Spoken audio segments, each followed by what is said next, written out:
And I think we are live for another stream here. Let me know in chat if you can hear me okay. Good evening, everyone. Looks like we got a few people joining up here. Do a little market view here. Maybe give away some stuff. Surging Sparks still doing its thing. And we got a bunch of Carousel Festival previews to go over. Looking to get some opinion on that and kind of look at where we're at with the market on Prismatic.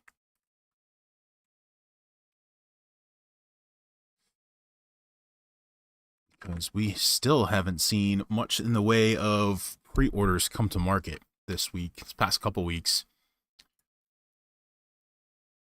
And people are still buying. Looks like a bunch of people kind of came in during the TCG player bonus buck sale. But yeah, people are still paying $100 at ETB. People thinking we're going to miss out. And at this point, I don't know if that's true or not. But yeah, that's let's see what else. We have the Pokemon Center exclusive version, which is bonkers money right now. $400 a pop. Are people buying it? Yeah, somewhat. I think that's a little ridiculous. That's not worth chasing at that point. That's one of those that you just gotta say it's gone. Can't chase that one. Yeah, but I don't know when we're gonna have an entry point to pick this up again. We just haven't seen. I think we saw a sprinkling from a couple lesser known places, but nothing significant. So Trey 50 Daniel, how much Prismatic did I get? I think I got what amounts to about a case. So 10 ETBs, but I got it from a few different sources. I try to spread it out, knowing, especially with a set like this, that I'm probably going to get some of my stuff's going to get canceled. So I did kind of spread it out. I think I secured 2 of the Pokemon Center ETBs, so those should be locked in. And those are just hold long term. So we get that EV stamped promo. So those are going to be wild. Those are going to be real expensive. So let's see what else we got. Yeah, Trey, we've seen some big box pre-orders come out. I mean, part of my some of my orders were from Target, so we've seen some of that. Now, it's not to say we couldn't see more. I hope we see more. But we just haven't seen a glut of product come to market. And again, who knows? We could have a weird situation where they do kind of a re-release shortly thereafter and kind of bring some more product to market after release day. We just don't know. But it's going to be wild going in. And if we don't see this $100 a box is going to get worse if we don't see more come to market. It's going to get worse because we've already pre-sold on just TCG player. I'm sure this is probably pretty healthy on eBay. We've already seen 1,500 sold here at quite a high price. So I'm not sure if Walmart. I didn't get any from Walmart, so I'm not sure. Yeah, this is and they just keep pouring fire. They keep pouring stuff on the fire here. So, in terms of just previews. Speaking of which, let's see, we got a closer view of the Pikachu EX Hyper Rare. And again, it's kind of weird because we saw the almost same artwork in Surging Sparks, just a different coloring. I don't think the crown was colored that way in the Surging Sparks one. So cool card, awesome looking card. And this again, this Hyper Rare in Surging Sparks I think it's shooting up towards 200 now.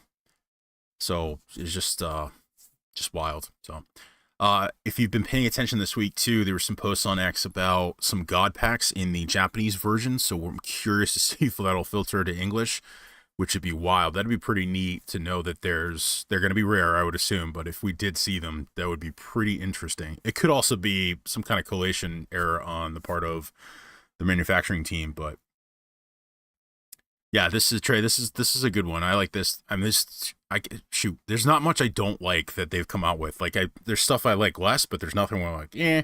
The only weird one is the Eevee fruit salad. And I guess there's more backstory there. I guess there was some chef or something like that that's been involved in Pokemon or video games or something like that did the artwork. So that one was weird. I was like, I thought that was a fake at first, but it's actually been confirmed. So it's just odd. But hey, that might be appropriate for someone. And then we get a couple SARs today. Again, just beautiful. Like this is so out there for artwork. Like what set in Scarlet and Violet looks like this? What set in Sword and Shield looks like this from an artwork standpoint? And it's not just one card. Like there's multiple cards that have different styles in there. Look at that Leafeon. That's gorgeous. You can't tell. I mean, I'd be very happy to pull that from a pack. And these, obviously, from a specialty set, these will be should be easy to pull. So, and then we got our top. Some of the other evolutions here, of course, the Umbreon, and just it just keeps going. More evolutions, even these are going to be easier to pull, but these are gorgeous, absolutely gorgeous. Hey Ethan, yeah, Cyrilage SAR, I think I have that pulled up here. Yeah, this bad boy, I think that's the one you're talking about. That is a good looking card.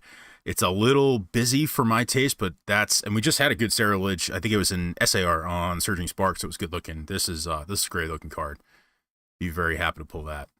And again, they just keep pouring it out. And I think we have most of the set revealed at this point. But yeah, it's gonna keep going. Just banger after banger. There's something here for everyone. I don't know if you're not familiar, justinbasil.com, great place to look at card previews. They update it as soon as we get previews. They put them on here in Japanese, so you can kind of get a good picture of what's going on for a set as it's revealed. So just the depth of beautiful cards here is it can't be overstated. So Worms of Culture, given what you see with the set doing pre-release, would you buy the English singles, especially some of the evolutions SR released? That's a great question, because we, look at what we saw with Surging Sparks. The difference is the pull rates are going to be very different for Prismatic versus what we saw for Surging Sparks. So there could be a run-up opportunity, but singles are not my game. I've been burned so many times on singles. I'm a sealed guy. I like that mix of singles kind of rolling up to that overall market price for a booster box. So I am not a singles guy. I've been burned too much, but again, given what we saw in Surging Sparks, but the market is now, Surging Sparks lit the keg, so to speak, on the Pokemon market. It was already trending up. It was getting hot, but Surging Sparks has absolutely set fire to the market. So it's different now. The prices, it may be a situation where the singles prices on TCG Player run up before release, knowing that we're not going to have, yes, we're going to have more product come to market, but the demand is so high. And the Black Friday sales, like that certainly solidified in my mind. This is not a temporary thing. Again, I think I've talked about this in multiple videos. I don't want to just, keep throwing it out there, but the demand is organic. It's beautiful artwork. It's not like when I see base sets start moving up, it's like, that's not organic. Like no one loves that set. I don't think. I think people are buying it just because it's cheap and it's Scarlet and Violet. There are other things to buy in Scarlet and Violet for that price point. I just think people are there. Most of it's organic demand though. There's this, you can't tell me if this runs up, this is supporting, this makes sense for people to love this product. To me, that's my opinion. So, Trey, any word if there's any meta playable cards on the meta? I do not play. I'm not huge into that, so I don't want to steer you in the wrong direction on that. So. It's definitely bull market. It's absolutely, I think that's the cat's out of the bag on that. It's bull market. The question is, how long does it last? The other question is, from a macroeconomic standpoint, do we see things continue to go forward positively?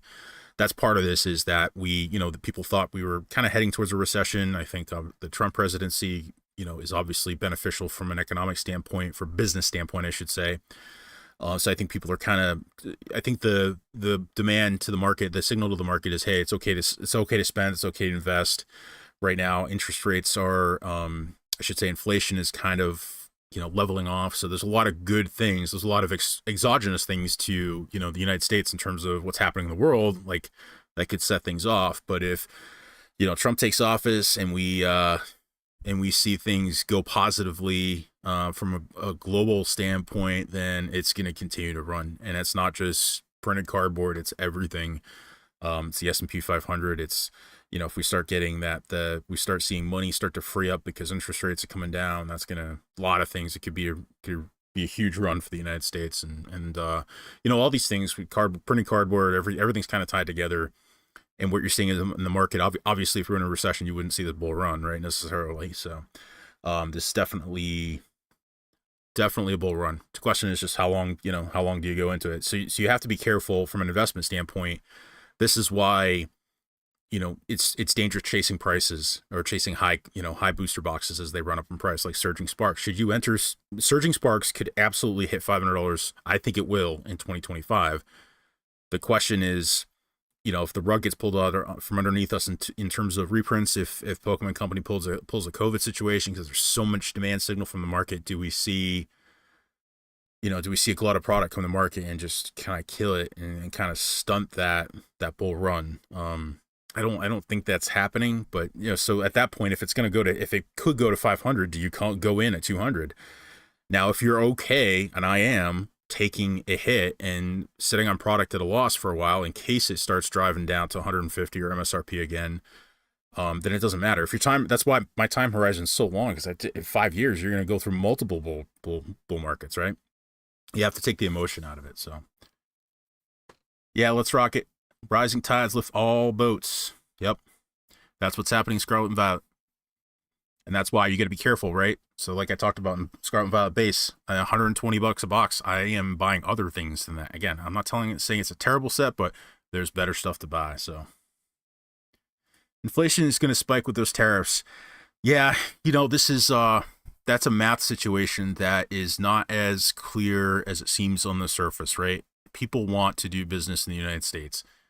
And so I think, yes, short term, I think there's going to be some impact to pricing, especially with products where there's no margin. But I can there's going to be pushback on that too. People want to do business here, and there's going to be a cost to doing that business. So the question is, how much of that gets passed on to the consumer? How much can we absorb? Yeah, so we just don't know.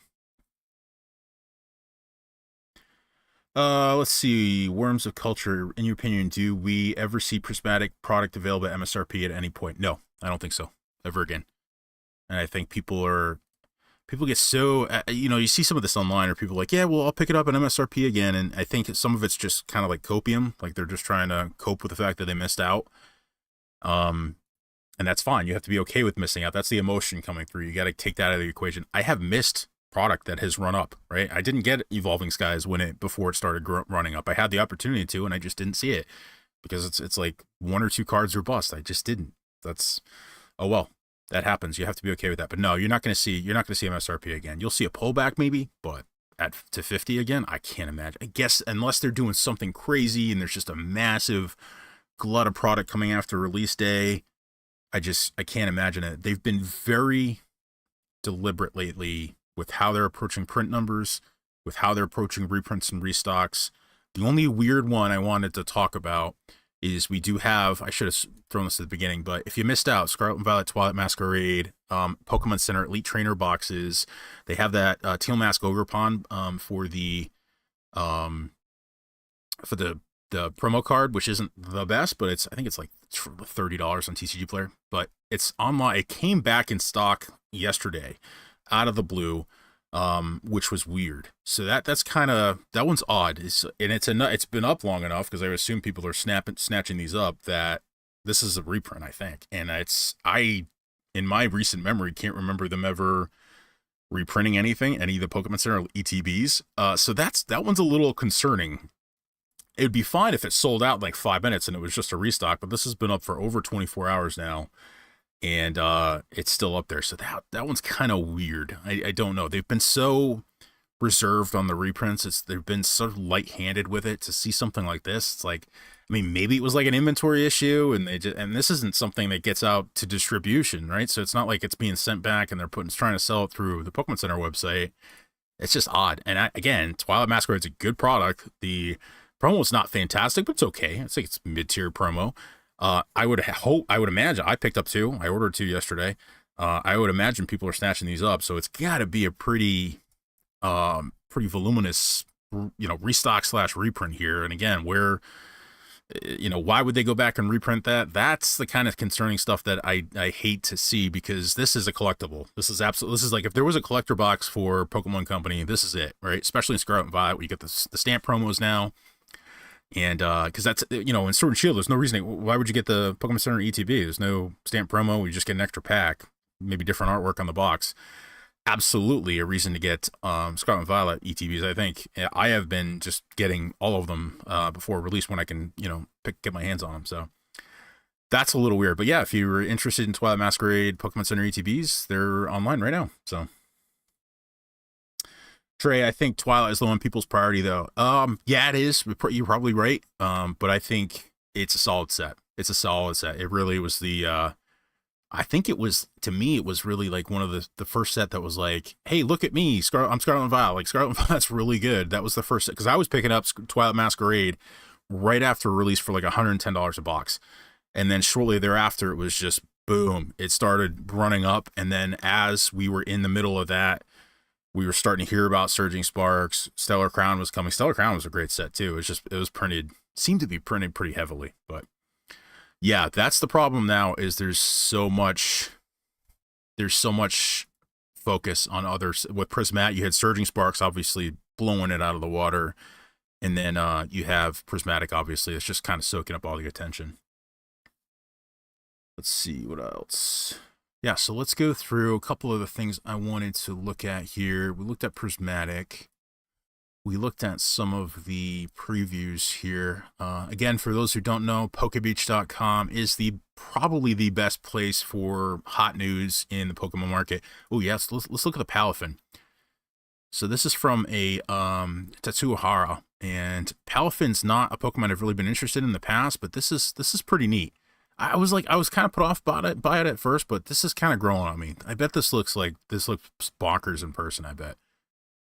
I think it's gonna look cool. I'd say again, it's just an odd art, right? And I'm here for it. It's really out there. I like it. It's growing on me. And Surging Sparks is doing Surging Sparks things. I have to work on a video. I've been super busy at work this week, but look at how many boxes sold. Over 7,000 here on TCG Player. And I did some quick napkin math, and it's a lot of boxes were open to pull the Pikachus from this set. And I talked about this in another video. I'm going to make a specific video showing the math here. But to pull, this is 1 out of every 900 packs for this Pikachu EX. We're talking about over $3 million, about 30,000 booster boxes to have pulled as many Pikachus as sold on TCG Player and eBay. 30,000 booster boxes. So what you're saying, so if you look at the total sales volume, and this is an estimate, okay, because some of them aren't unique, meaning people buy a card in one, so they have, you know, you see that single sale right on one platform, and then they sell that card again on that platform. So I pretty much took the number in half, and so I think that's fairly conservative. 30,000 booster boxes were opened. That's what we want as investors. That's what happens when you have one chase card, and we have multiple chase cards. So if you're looking long term, this may still be a good price short term here. $205, $210 a box here. And what's happening when a product goes to this kind of price right after release, what's happening is everyone and their brother is running to TCG Player or eBay to sell their booster boxes. Everyone. They want, of course, if you get a $100 booster box, I got all my boxes at about $100 a pop. I'm holding on long term.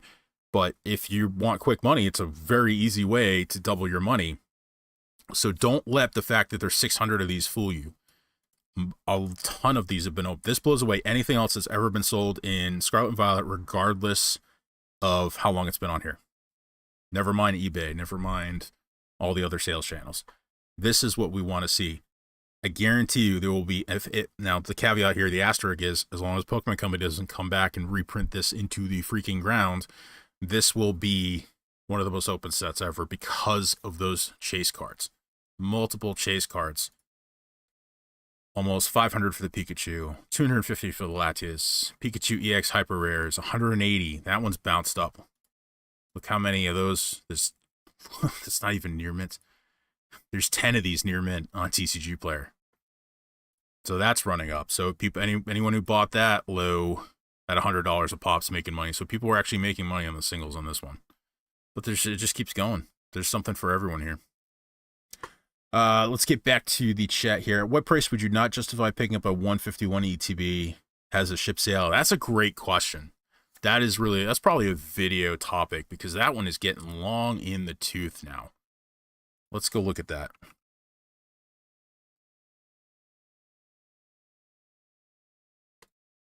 Yeah, that's a good. We just don't know. Like we get the Blooming Waters box coming out, so maybe they're just done with the ETB and they're doing like a Crown Zenith situation and just putting packs out into the market through these other sales channels. But at what point do we say, hey, this is it? The risk of ever seeing ETBs come to market again is gone, and it's just a run up from here. I mean, just look at 3 months, 6 months. And then the other question is, okay, well, versus we know Prismatic's coming out at $100 a booster box on release day, which makes 151 that's been out here for a while kind of seem a little cheaper. I don't know. Personally, I'd give it some more time, but at that point, it's going to keep running up in price. So I don't know. So what we have seen, this is another option. We haven't seen booster bundles in a while either, so I think that reprint's behind us, but we have seen lots of poster collections and sticker collection. I think we have sticker collections, right? We've seen a lot of those come through regular sales channels, so maybe that's a good way to get a cheaper per pack price. I don't think it's as great long term as an ETB. It's just because it's just a weird price. It's a weird product to store, but that could be a way to get some exposure to 151 without getting the high pack price of something else. So you just got to do the math and see which one's more efficient. But yeah, it's a great question. We don't know. I mean, the market could use it. The market could absolutely use it, but maybe they're just having, softer hand touch with reprints, which I think is great if that's the case. We just don't know. I mean, again, you have, off the top of my head, 5 or 6 different things that need reprints right now. I cannot imagine they can get to all of them. I can't. And then, if we have sets like Prismatic that aren't even out that need a reprint. Like, we need a reprint order. And reprint orders, this isn't like they spool up a printer next week. This takes planning, this takes time, there's distribution involved, and that's the other thing. Once it gets to distribution does not put it back out into the market at the same price they did at the beginning. They take advantage of it, they mark it up now at that point if it's run up in value. So it doesn't come back to the market. Surging Sparks, if they reprint it, does not come back to the market at $100 a booster box. It won't. So, which I think is actually good for the market because there's no risk of this. There's no risk of like $30 ETBs from distribution ever coming out for 151. They would be up, close to the $100 mark. So another question from Worms: as a collectible, the ETB is the cream of the crop? No. If you're talking 151, yes. If you're talking regular sets, no. However, I put out a video a while ago now about ETBs and the nostalgia around them. If you're really a long-term thinker, like 10 plus years, there's going to be way more nostalgia, way more people having opened an ETB a long time ago, like from a big box stores, like an impulse purchase with their kids. That's what I do with my kids versus booster boxes. So like us, the people that, are PokeTubers and people that are really into the space. Yeah, we get booster boxes. That's how we get exposure to product. We know it's cheaper, right? But most ETBs are what people pick up from a GameStop or from Best Buy or from a Walmart to crack with their kids. That's what I do. That's what I crack with my kids. And every time I go to GameStop to pick up my ETB on release day, there's always other people there of varying different ages picking up an ETB to crack. And that's the kind of stuff that 10, 15 years from now, people are going to be like, that's what they're going to remember. They're not going to remember the booster box because they were never exposed to it. So just something to think about. All right, what are the questions we got here? Trey Daniel, if you had to pick an undervalued set in Scarlet Violet, which would you pick? It was probably Paradox for me. I think it's probably like a mid-tier set. Paradox Temporal starting to run up. Paldean Fates, you guys know I've been talking about that forever, but the cat's out of the bag with that one. Let's see what Paldean Fates is doing. Paldean Fates is so fun to open. And that's, again, like if you're thinking like 10 years in the future here, that's the kind of stuff that People remember. People are going to remember opening Crown Zenith. I do. It's not even that old, and I loved it. I loved opening it with the kids. Yeah, so Paldean Fates, ETB, still doing well. We still see these come at MSRP, though, so there's still, I think, some opportunity out there to get these about $50 a pop. But amazing set. We have the Bubble Mew, Charizard. You got a specialty set with a card above 300 and a card above 150. And you got still got some decent stuff after that. So it's a fantastic set. But I think the market realizes that now. But an opportunity. You can still get these, you know, you're not priced out at this point. Paradox Rift. If I can spell. Is doing great. You know, I would also consider, if you like the set, because you should like the set if you're going to buy something from it, is Silver Tempest. If you want to get something with some age on it. Get something from Sword and Shield here. And these are going to rent out very, very soon. You still get these for MSRP on the Pokemon Center. Something that's got some age on it. It's an okay set. It's decent. It's kind of the big last booster box set of Sword and Shield. So let's rock it. My issue with ETBs for long-term investments is purely a dollar volume issue. Yes, you're 100% correct. And that's kind of what I'm up against right now is I do not have the space. I don't have the space. And, you know, I think this is where that Pokemon Center ETB fits in great. I think it performs much better in the short term. I think especially ones that have the same art. Typically, I like the different art, but if they have the same art, maybe that's the premium play to go into to get a little bit of exposure to an ETB. And it's, you know, it's Scarlet and Violet. They're doing it right with Scarlet and Violet. And they seem to have not printed them into the ground except for maybe Twilight Masquerade. Again, that one's... I'm trying to figure out what's going on with that. CJ Connolly, hi. Hey, what's up? Welcome to the stream. Thanks for coming. Appreciate it. And let's Scumlord Studio. I don't know if I said that right. I love Paldean Fate Shiny Treasures. Yeah, it's the baby shinies on those are fantastic. It's a great set. And again, I think the market's just realizing how awesome Scarlet and Violet is. And again, the Prismatic's just blowing me away. I got to stop making videos about it because I just keep gushing about it. And it's... You guys are probably sick of hearing it, so. 5-star collectibles. Love your channel. What do you think has a better chance of doubling? Evolving Skies or Fusion Strike in 1 to 2 years? Doubling? Fusion Strike, for sure. Hands down. Fusion Strike is heading towards 500 a box. That Gengar is beautiful. And these are drying up. Just from an upside potential standpoint, I see that Evolving Skies... just hitting that $1,000, there's a lot you can get for $1,000, either in Scarlet and Violet that has a lot of upside potential. I mean, let's put it this way: if you get a case of Surging Sparks for $600, which you could have done pre-release, you would have doubled your money. Versus if you bought Evolving Skies, right? So again, it could double tomorrow. I have no idea. But to me, the upside, the risk of leaving money on the table is less with the Fusion Strike. It's a great set. Okay, I think there's other sets that are going up in Sword and Shield. You got to be careful with, like a Battle Styles base set. Those are just old. There's nothing good in them. that to me is, I typically don't buy something like that unless I'm emotionally attached to it. So, and thanks for the kind words, 5-star. Let's see what. Yeah, Sword and Shield I think is about to break out. There's less than 100 boxes of this on TCG Player. Fusion Strike's absolutely going to stay in second place, I think. I think Lost Origin's good, but I don't think it's not as good as Fusion Strike. It's Evolving Skies, Fusion Strike, Lost Origin, and then it's kind of up in the air based on preference. So yeah, let's rock it. Exactly. It's hard to go from 1K to 2K versus 300 to 600. I could be wrong, but I just think there's so much opportunity. Now this would be very, very different if Scarlet and Violet was terrible. Very different. If we didn't have Surging Sparks and we didn't have Prismatic, I think that would definitely change the equation. I think it would. There's still good stuff other than those two, but I think that would change the equation. But the fact that it's Surging Sparks was like, oh, it was a signal to everyone else, right? That this is the Pokemon company's on.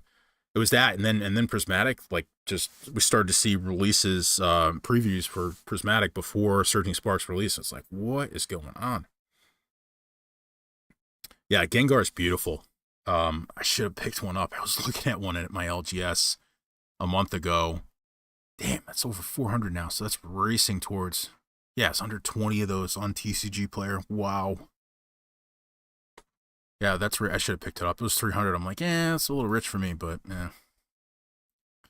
But again, I do not buy cards. I buy them to collect, to have in my binder. I like looking at them. I like, you know, viewing them. It's not to say I'll never sell them, but that's how I enjoy the hobbies. Either cracking ETBs with the kids, going to the local game store with the kids and looking at what they got in the display case and just saying, oh, there's something maybe I've been looking for. Maybe there's something that I've never seen before, you know, something older from like the XY or Sun and Moon era when I wasn't as involved.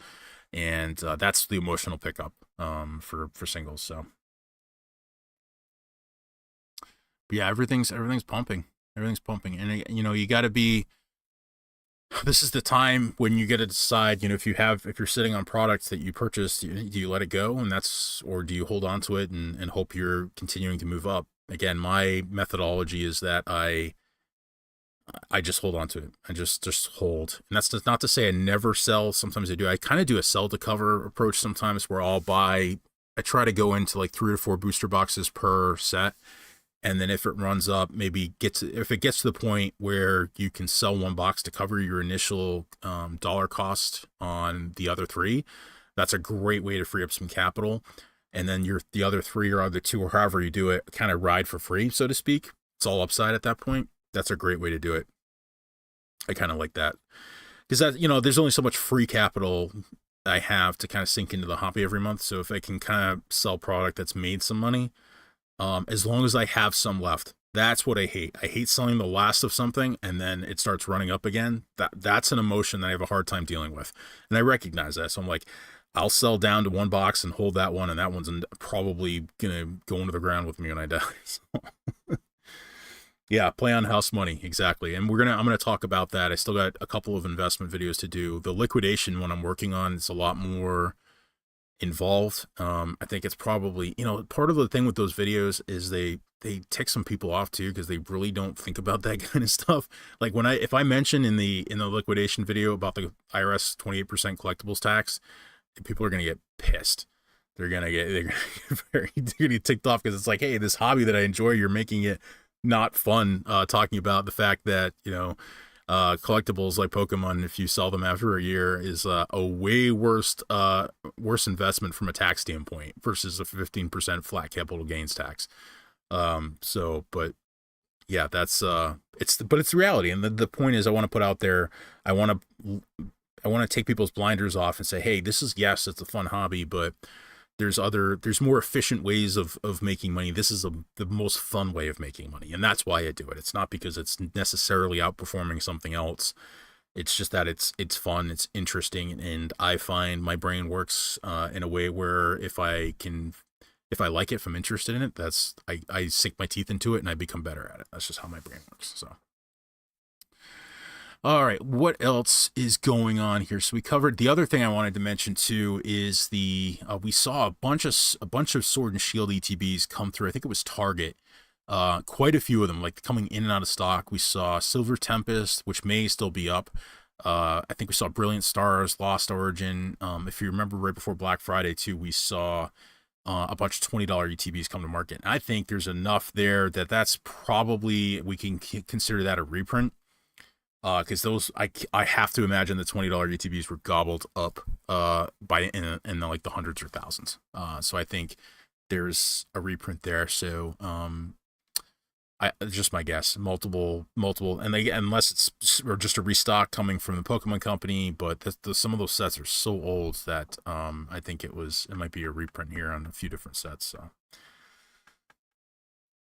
Let's rock it. The best way to do it would be to start an LLC, then continue to buy and sell, reinvest everything you have, so large sum of product, then dump it all for cash. Yeah, I mean, you don't have to do an LLC. I mean, you got to pay to be an LLC. You can do sole proprietorship. Doesn't, you know, do a Schedule C every year. It doesn't cost you anything. There's very, very little risk that you really need to be an LLC. Just my opinion. So. Speedy Lou, some CZ singles going crazy. Oh, okay. Let's take a look. I love Crown Zenith, and I have not paid attention to the singles there. Let's make sure we open the glaring gallery here too. Let's see. With the Giratina, the Mewtwo V-Star is beautiful. Yeah. Wow. Yeah, it's up. Mew's up 50% in the last month. Good call. Very good call. It's starting to dry up. Crown Zenith is finally getting it's had age on it for a while now, but they just don't leave it alone. And just an awesome set. The pull rates are just like chef's kiss perfect. They really don't get much better than that. Giratina, there's no contrast in this card. It's just kind of, I don't know, it's kind of a hodgepodge to me. It's not my favorite. I would rather have the Mew. That's just a cool card. It's like he's charging up a Kamehameha there. Leafeon V-Star is beautiful. Yeah, I don't know about these secret rares here. Not my favorite. But yeah, there's definitely starting to run up here. How much did the Giratina? So yeah, it's up a little bit. But yeah, Crown Zenith is finally getting some attention on the boxes. It's just they reprinted those ETBs. I don't know how many times. A lot. I know it was a lot. Stupid thing keeps popping up. And then, one of the cool things about Crown Zenith is did I open it? I didn't open it. The Pokemon Center Elite Trainer box. Very cool design on that box. I love that one. This one's run up. It's probably out of most people's price range now at this point, but good looking retro style box. Very nice to display. I think that's important for ETBs. Look at Pika's Secret.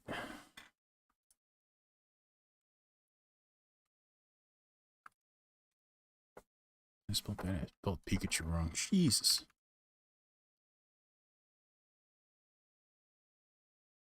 Oh yeah, I have one of these. That's a great looking card. This should be, and it is running up. Yeah, that should be. Oh, geez, 100%. All right, Speedy Lou, you win the first giveaway. That's what we're gonna do. Hit me up at PokeMarketLab@gmail.com with your info, and I will send you out a sticker. I don't know if you guys have seen these stickers before. I'll put one up on the screen here. That's what they look like. But good calls, and you win the first sticker of the stream here. So send me your info, PokeMarketLab@gmail.com, and we'll get a sticker in the mail for you. Good call. Whew, man, this has run up. This is a beautiful card. That should be like a $50 card. It's gorgeous. I have one of these. It's beautiful. I didn't realize it was from Crown Zenith though. Let's see. Let's rock it. I've been snagging booster bundles, cases of CZ recently, going deep. Nice. Yeah, that's yeah, we have seen the bundles, so those are I probably getting reprinted still. So they're probably like, hey, we'll leave the ETBs alone, but we'll put them on the bundles. The thing with the bundles is it's a great way to get packs to the market. There's just nothing special about it. ETB, obviously, you got a bunch of junk you don't want to, but just the box is cool, right? But the bundles are just, yeah, nothing special to them. Let's see, what else? Let's rock it. I own my LLC, so it's easy for me to roll over another NAICS code, but you're absolutely correct on that. Yeah, I think, I don't think many people think about, there's a lot of things people don't think about. I think securing product is fun. That's part of it. I love getting a great deal. Like when you score something for the cheap and you know it's already, you get some margin on it versus the market. That's always fun. I think that's why we talked about storage. Physically storing product in a certain space for a long period of time is hard. It's hard. And then just, your own interests wane. Are you going to be able to, most people are paper hands when it comes to any type of investing, never mind Pokemon. Pouring hard-earned money into something, and even in a stock, right, that you don't need to physically own. You can buy a stock, you can forget about it forever, for the rest of your life, right?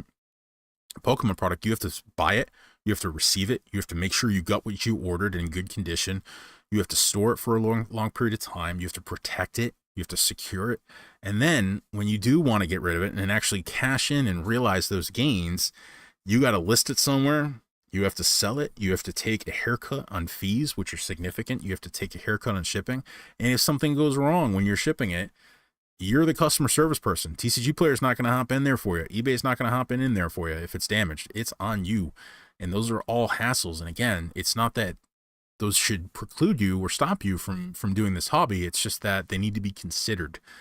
I don't think people consider them. And then the other part, the biggest part that people don't realize is your emergency fund should not be locked into printed cardboard. That is a mistake. If this is why the type of money that you're using to invest in this hobby needs to be money that you could otherwise burn in your front lawn and not care about, right? And because if you're using money you're eventually going to need, whether that's an emergency or whatever, right? A life event's going to come up, and now you're going to need to liquidate. You're going to have to liquidate product, and then suddenly you're up against, I got to liquidate thousands of dollars worth of product within a very short period of time, and I can tell you that's almost impossible. Okay, unless you're meeting someone on Facebook Marketplace, which has its own risks, and you're going to take a massive cut on versus TCG player market, massive. So you need to make sure, like, the amount of money that you're investing is stuff that money you're not going to need to see again. Otherwise, your life is going to be making the decisions about when you liquidate versus the market. So.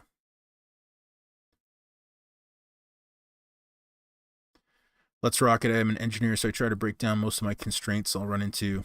Yeah, it's most people don't plan. Vast majority of people don't plan. I'm going to have a whole separate video on just planning, just having a plan, when to buy product, how much, it's kind of taking that investing 101 series and kind of balling it up into one thing, having that plan. And it's hard to ride that line of having, talking in a fun way about the hobby versus talking realistically. And again, the goal is just to kind of gently cross over both. So what type of engineer are you? I'm just curious. 5-star collectibles. I always thought Gengar and Moonground just pop. Yep, absolutely. Lost Origin and Paldea Evolved, my biggest investments. I'm on the Moon Train. Moon Train. Yeah. I like Lost Origin. I got a bunch of Lost Origin. I wish I had more Fusion Strike. I was buying Fusion Strike booster boxes at $80 a pop, shipped for a brief period of time. Those were wild times. Under $100. That, like, the TikTok deals and everything for Scarlet and Violet were big. There was a brief period of time we were getting some really good stuff for very, very, very cheap. But I was less focused on. I was not enjoying the singles as much at the time, so I was kind of blindly buying stuff when it was cheap, versus really looking at deeply into a set and saying, again, if I had looked deeply and fell in love with this Gengar at that point, I would have bought cases of the stuff at $80 a pop, and I'd be liquidating cases now for a lot of extra money. So Speedy Lou got some Surging Sparks booster boxes for 166 shipped. Not bad. That's a great price. I would buy that all day. I think that's an extremely safe price, right around that MSRP. So I think that's fantastic. I got I saw what some of the first previews started coming out for Surging, and knowing where the market was kind of turning, I went deep. $100, as many $100 booster boxes as I could. As much money as I could spend on it, put it that way. I did sell. I think I sold a couple at about $200 a pop, just to free up a little capital to go into Prismatic. Again, I only have. I am not a Rudy or anyone like that. I have a few $100s to spend every month, and so if that's not a credential for someone or a receipt, so to speak, that's fine. But also, I think if you really think about it, if you really go through the logic, that actually means I'm very careful about what I buy, because there's only so much I can afford every single month. So I did liquidate a little bit of Surging Sparks to pay for Prismatic.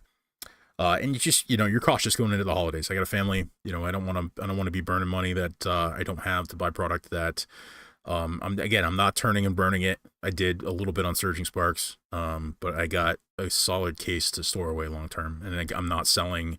I think we're looking at $500 a pop next year if the market continues, so I'll continue to hold on all that. So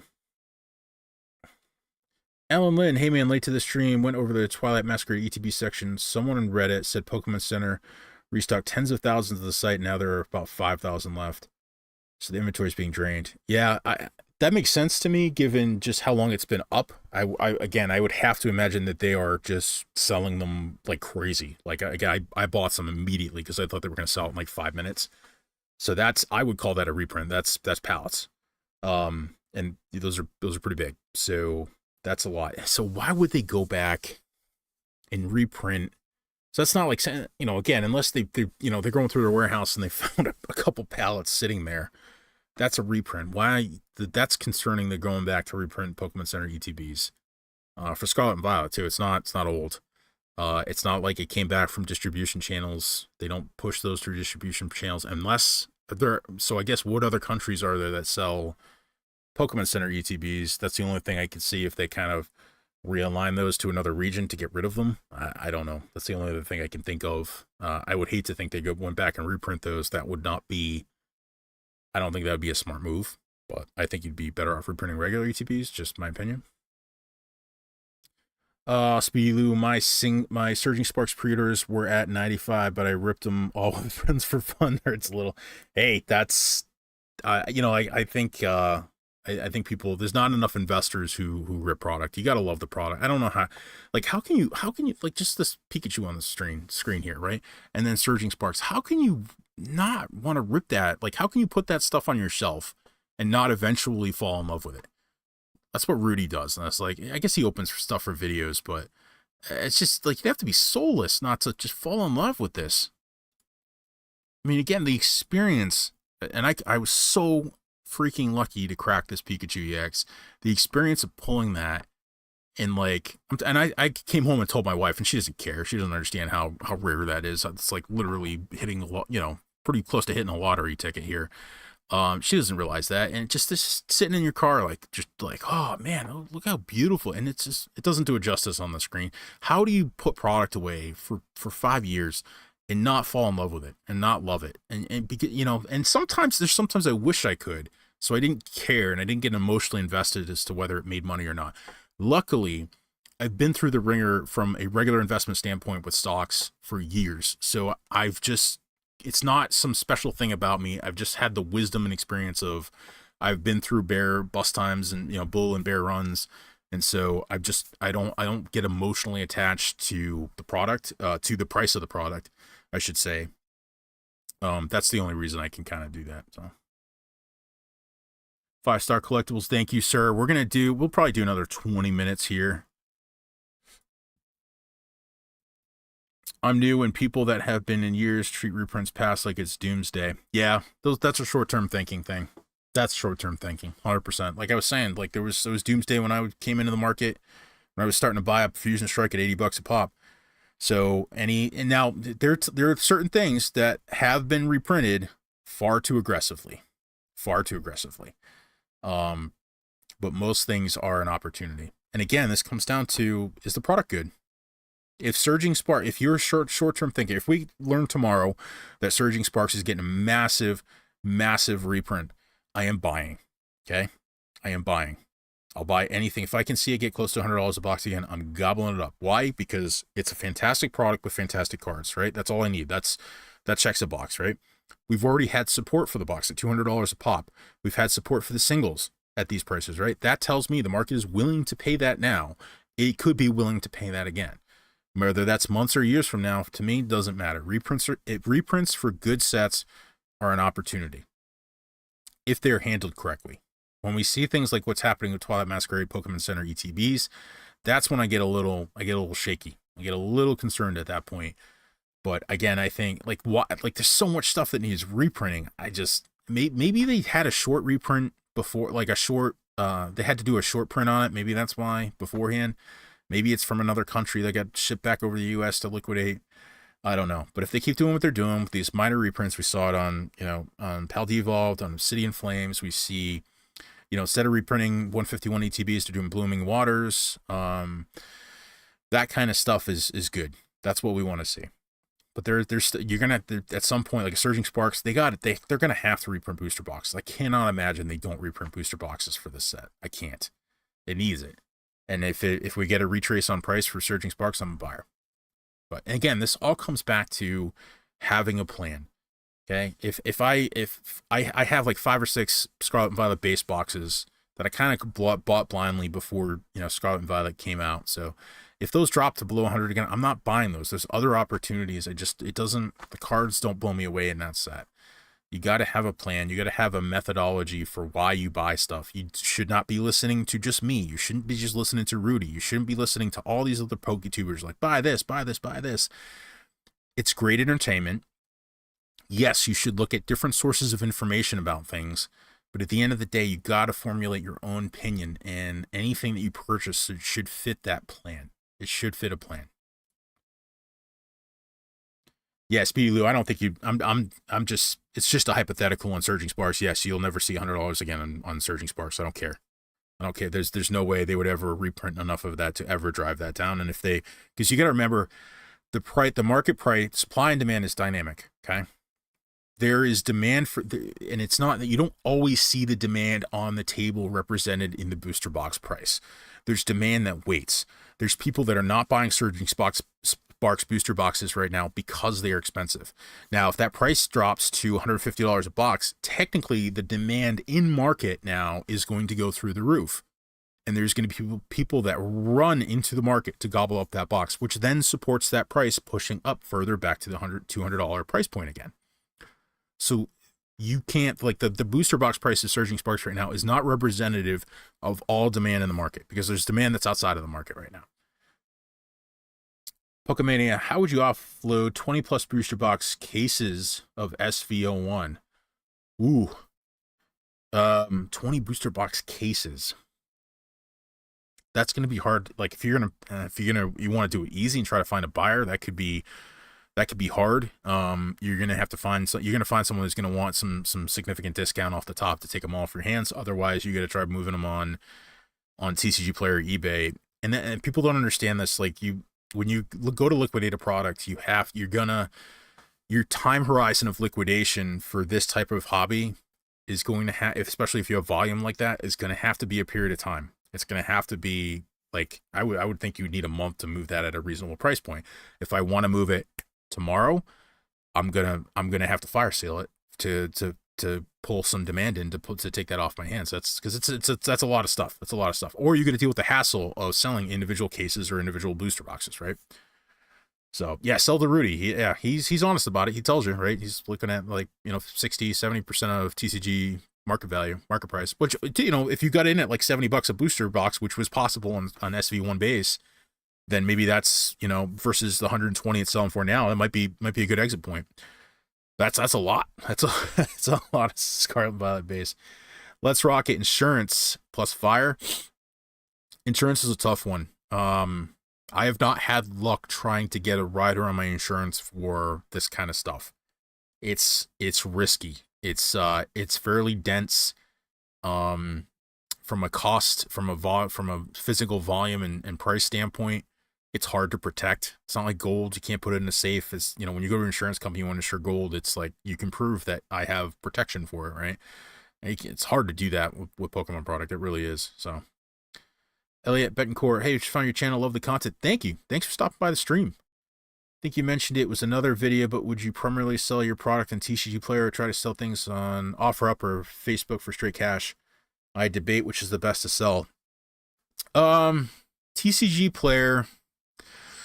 Yeah, I don't really, there's some hassle with either of them. Facebook Marketplace can be a pain. It can be great too. It can be great to find deals, but you're going to, number one, again, you can't avoid fees. And I got to talk about that in the liquidation video, but you're not going to sell. There's nowhere on planet Earth you're going to sell Surging Sparks at marketplace price without taking a hit on fees. If you go to Facebook Marketplace, they're not going to pay you unless the demand is through the roof and it's starting to go up in price, right? I'm not going to find someone on Facebook Marketplace that's going to pay $210 necessarily for Surging Sparks. They're going to want some kind of discount, and it's the same as fees to me. I've done both, and I've been on the buyer side for Facebook Marketplace, buying some really good stuff, especially during the bear market, buying really cheap things. But that's again, that's on the other side of the fence. I do TCG Player just because I have a store that's got some history to it, which is another thing to talk about in liquidity video. Is, especially, that's more of an eBay thing though. Like, people want to buy from someone on eBay that's got really good ratings, really good sell history, which is less of a thing on TCG Player, but it's still something to consider. But I sell everywhere, wherever I can. But typically it's TCG Player, just because I know I can move it quickly. Typically, if I'm selling something, it's because I want to liquidate it to get the money to buy something else that is an opportunity, versus, because the consideration in my head is, okay, how much of the opportunity do I think I've captured from an increase in cost standpoint on the product I'm selling versus the potential upside for a product I'm getting. So for instance, on Prismatic, I have a couple, lock-ins with some distributors for like $35 a pop on Prismatic Evolutions. So freeing up some money selling a couple Surging Sparks boxes that I've earned a good $100 on, just to buy some Prismatic at that cheap. Especially from a short term, there's a lot more upside potential on Prismatic. I mean, I've already almost tripled that value.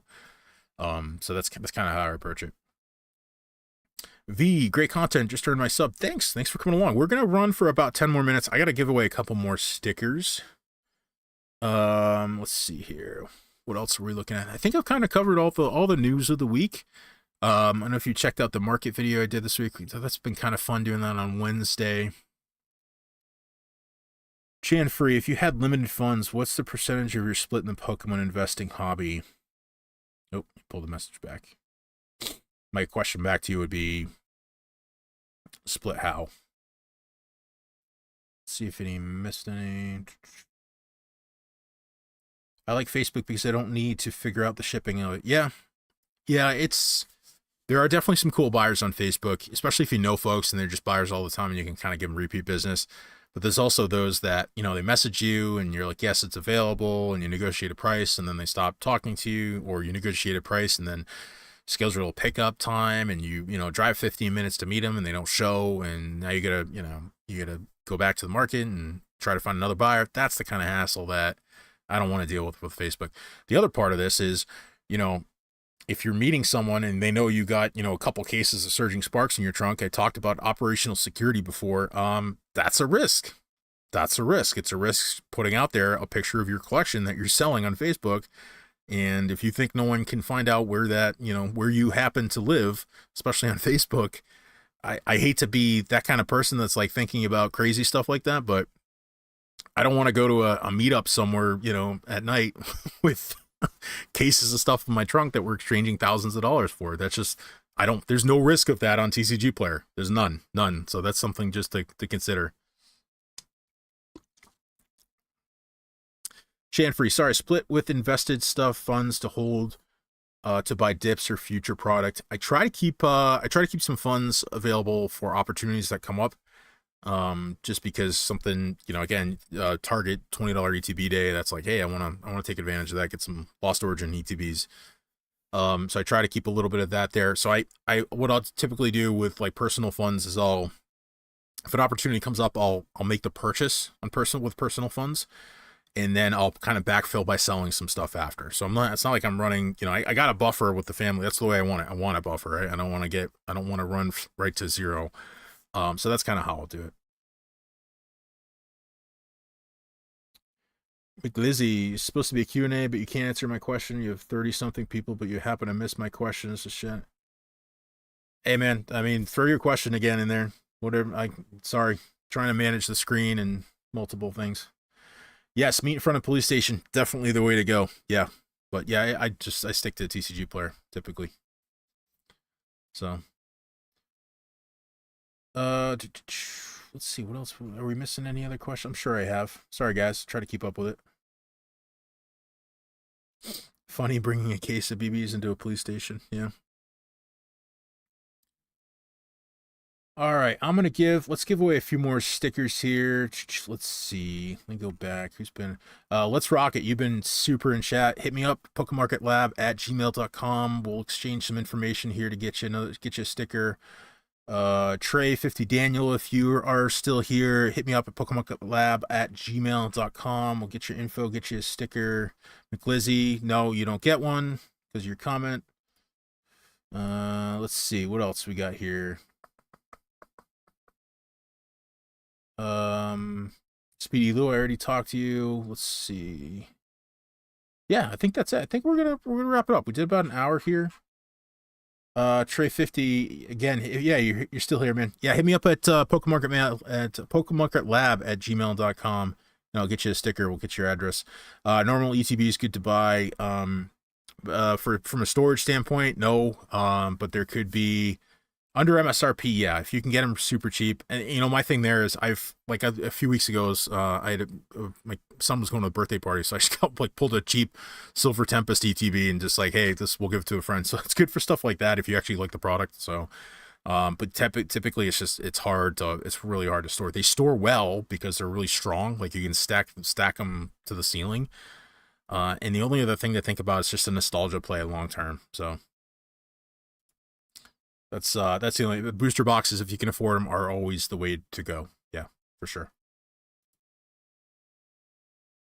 But yeah, I think that's it, everyone. We're gonna wrap it up. I really appreciate everyone coming to the stream. I think we'll try to keep doing this every week as long as we get stuff to talk about. So, yeah, I think we'll see you on the next one. I'll hopefully get a video out tomorrow. So thanks for all the support. Take care. Have an awesome Thursday night.